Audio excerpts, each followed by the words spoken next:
Hey everyone, Sean Joel here from Elevation Leaders, where we help you 10x your business valuation. This is the holiday edition. We're going to look at 2024.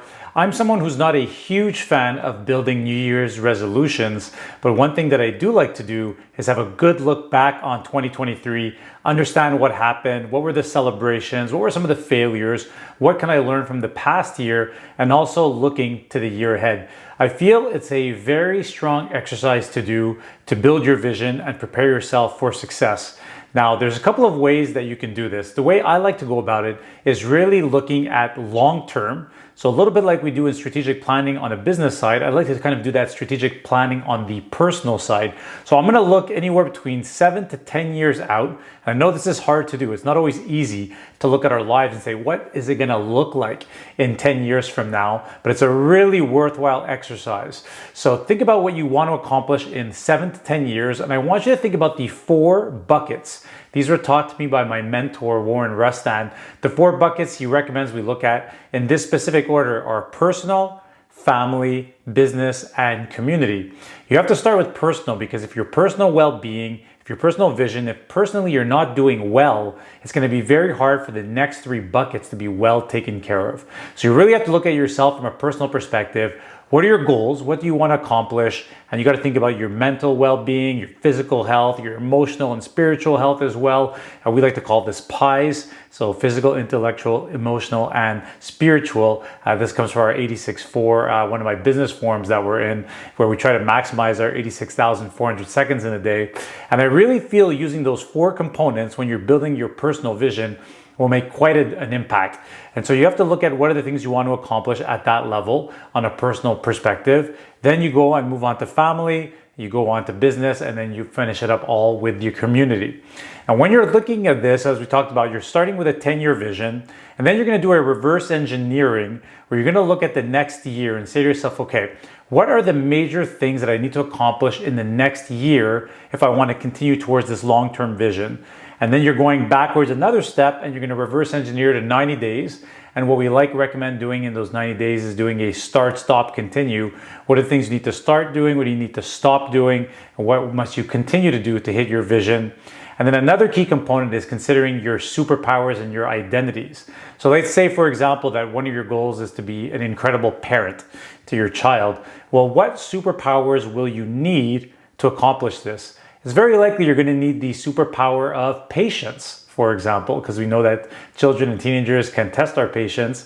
And so what are you going to do to develop that superpower over the next year to make sure that you're at your most patient level in the most difficult moments? Okay, so there's going to be 2 tools that we're going to include in this newsletter for you. One comes from Scaling Up, Vern Harnish. It's what we call the OPPP, the one-page personal plan. And you will see that it's broken down very similar to the way I just described it to you, where you're looking at your long-term vision. Vern actually suggests looking 25 years into the future. I do find that challenging. If you're able to, that's amazing. I'm more of a 10-year kind of guy. So if I can think about what it looks like in 10 years, that does the job for me. And then you're going to do the reverse engineering that we spoke about a little bit earlier. And he's got different categories and buckets in the one-page personal plan that you can look at.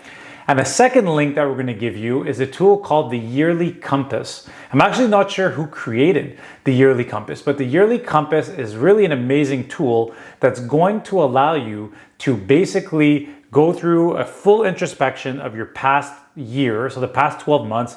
What exactly has happened? What are the things that you accomplished? What are the things that you failed at? What did you learn from the past 12 months, 2023? And then it's going to allow you to go ahead and build a detailed vision for the coming year. It is a longer exercise, whereas the one-page personal plan is exactly that. It's 1 page. The compass, the Yearly Compass, you're talking about 15 to 20 pages of information. So it's a much more detailed, much more longer way to look at it. And then that depends on your personality type. Are you someone who wants to just kind of have everything in this as 1 page and do it maybe a little bit quicker? Or do you want to take your time and really think through things and create something a little bit larger and a little bit longer? I'll let you decide what you want to do on that. But definitely take the time in the month of December and January, holiday season, to think through, look at the past year and celebrate the wins. A lot of people don't take time to celebrate the wins, and the wins are huge. We do all these amazing things, and then one of our big, problems as human beings is that we're always looking forward to the next big thing that we want to accomplish. So it really is important to take a look back and decide, okay, what did I accomplish over the last year that I'm proud of? What do I have from there that I've learned from as well? And then take the time to build your vision. Again, to me, these are not New Year's resolutions. This is something that you should be doing every single year, continuing to rebuild your vision and continually looking at that vision and making changes if it evolves, because it's possible that you may need to make some changes along the way. So I hope this is helpful, and I hope the tools in the newsletter will help you create the best version of yourself for 2024, and wishing you all the best for the holiday season. Thanks.